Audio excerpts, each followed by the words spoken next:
ಭೂಷಣ. ಮನುಷ್ಯನಿಗೆ ಕರುಣೆ ಇರಬೇಕ್ರಿ, ಕರುಣೆ ಇರು. ಆ ಕರುಣ ಅಹಿಂಸಕ ಭೂಷಣ. ನಿಮ್ಗೆ ಕೇಳಿರ್ಬೇಕು ರಾಮಾಯಣ ಹೆಂಗಾಯ್ತು. ದಿನಂಪ್ರತಿ ಮನುಷ್ಯರನ್ನು ಕೊಂದು ಹೆಂಡ್ರನ್ನ ಮಕ್ಕಳನ್ನ ಪಾಲನೆ ಮಾಡತಕ್ಕಂಥ ವಾಲೆ ಕೋಳಿ ಮನುಷ್ಯರ ಕೊಂತಿದ್ದ. ಒಬ್ಬರಿಗೆ ಕೊಂದ್ರೆ ಒಂದು ಹಳ್ಳ ಹಾಕ್ತಿದೆ ಅಂತ, ಹಂಗ ತುಂಬಿದ್ದು ಅಂತ 5-6 ಹಂಡೆಗಳು ಹಳ್ಳಿನ ಅಷ್ಟು ಮಂದಿ ಕೊಂದಿದ್ದವ.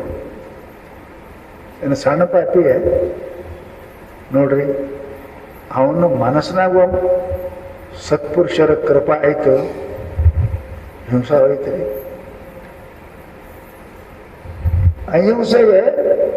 ಹಿಂಸೆಗೆ ಕರುಣೆ ಭೂಷಣ. ಅದೇ ಮಂದಿ ಕೊಂದು 7 ಹಂಡೆ ಹಾಳು ತುಂಬುದಂತಹ ಆ ವಾಲೆ ಕೋಳಿ ಒಬ್ಬ ಮಹಾತ್ಮರ ಸತ್ಪುರುಷರ ಕೃಪಾ ಆಯ್ತು ಅವನಿಗೆ. ನಾರದರದು ತಪಶ್ಚರ್ಯ ಕುಂತು ಎದ್ದು ಕಣ್ಣು ತೆರೆದು 3-4 ವಾರ ಒಳಗೆ ಎದ್ದಿಲ್ಲ. 3-4 ಆದ್ಮೇಲೆ ವಾರ ಆದ್ಮೇಲೆ ಹೇಳ್ತಾನೆ, ಎದ್ದಿನ ಹೊಳಿಗೆ ಹೋಗ್ಬೇಕು ಸ್ನಾನಕ್ಕೆ ಅಂತ ತಿಳ್ಕೊಂಡು ಅನ್ನುವಾಗ ಆಕಾಶದಲ್ಲಿ ಕ್ರೌಂಚ ಪಕ್ಷಿಗಳು 2 ಗಂಡ ಹೆಂಡತಿ ಕುಡ್ಕೋತ ಕುಂತಿದ್ದು. ಅದನ್ನು ನೋಡಿ ಒಬ್ಬ ಬ್ಯಾಟಿಗಾರ ಅದಕ್ಕೆ ಹೊಡೆದ, ಗಂಡ ಪಕ್ಷಿಗೆ ಹೊಡೆದ. ನೋಡ್ರಿ ಹೆಂಗದ. ಇವ ಎಷ್ಟು ಮಂದಿಗೆ ಹೊಡೆದಾನ್ರಿ, ಪಕ್ಷಿಗಲ್ಲ, ಇವ ಎಷ್ಟು ಮಂದಿಗೆ ಹೊಡೆದಿದ್ದ. 7 ಹಂಡೆ ತುಂಬಿದ್ದು ಹಳ್ಳ. ಪರಂತು ಇವತ್ತು ಮಹಾತ್ಮರ ಕರುಣೆಯಿಂದ ತಪಸ್ಸನ್ನು ಮಾಡಿ ಈಗೇನಾಯ್ತು ರೀ, ಮನುಷ್ಯರಿಗೆಲ್ಲ ಒಂದು ಹಕ್ಕಿಗೆ ಹೊಡೆದ್ರೆ ಅಂಥ ಮನುಷ್ಯನಿಗೆ ಏನು ಕರುಣೆ ಬಂತು. ಅವಾಗ ಅವನ ಬಾಯಿಂದ ಎಂದೂ ಸಂಸ್ಕೃತ ಗೊತ್ತಿಲ್ಲ, ಎಂದೂ ಏನೋ ಕೇಳಲಾರ್ದ ಮನುಷ್ಯ ಮಾ ಶಾಶ್ವತ ಸಮಾಹ ಸಂಸ್ಕೃತ ಅಂತಾನೆ. ಬೇಡ, ನನಗೆಂದೂ ಶಾಶ್ವತ ಗತಿ ಸದ್ಗತಿ ಸಿಗದೆ ಹೋಗಲಿ ಅಂತ.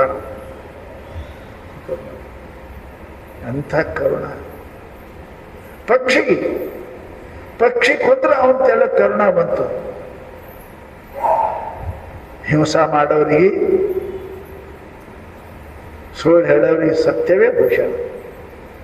ಹಿಂಸಾ ಮಾಡೋರಿಗೆ ಕರುಣೆಯ ಭೂಷಣ. ಜಗತ್ತಿನೊಳಗೆ ಭೂಷಣ ಇವು ಅದವ್ರಿ ಪುಣ್ಯಾತ್ಮರೇ.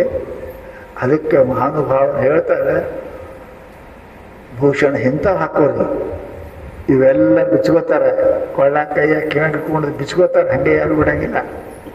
ಪರಂತು ಕಿವಿಯೊಳಗೆ ಒಳ್ಳೇದು, ನಾಲಿಗಳು ಸತ್ಯ ಇಟ್ಕೋರಿ, ಕಣ್ಣಿನೊಳಗೆ ಏನಪ್ಪ ಅಂತಂದ್ರೆ ಕರುಣ ಇಟ್ಕೋರಿ, ಮನಸ್ಸಿನೊಳಗೆ ಶುದ್ಧ ಭಾವ ಇಂಥವು ಹಾಕೋರಿ ಆಭರಣ. ಜಗತ್ತಿನಲ್ಲಿ ಸದಾ ಅಮರವಾಗಿರ್ತೀರಿ ನೀವು. ಇಂಥ ಆಭರಣ ಹಾಕೋರಿ, ಇಂಥ ಸೌಂದರ್ಯ ಇರಲಿ.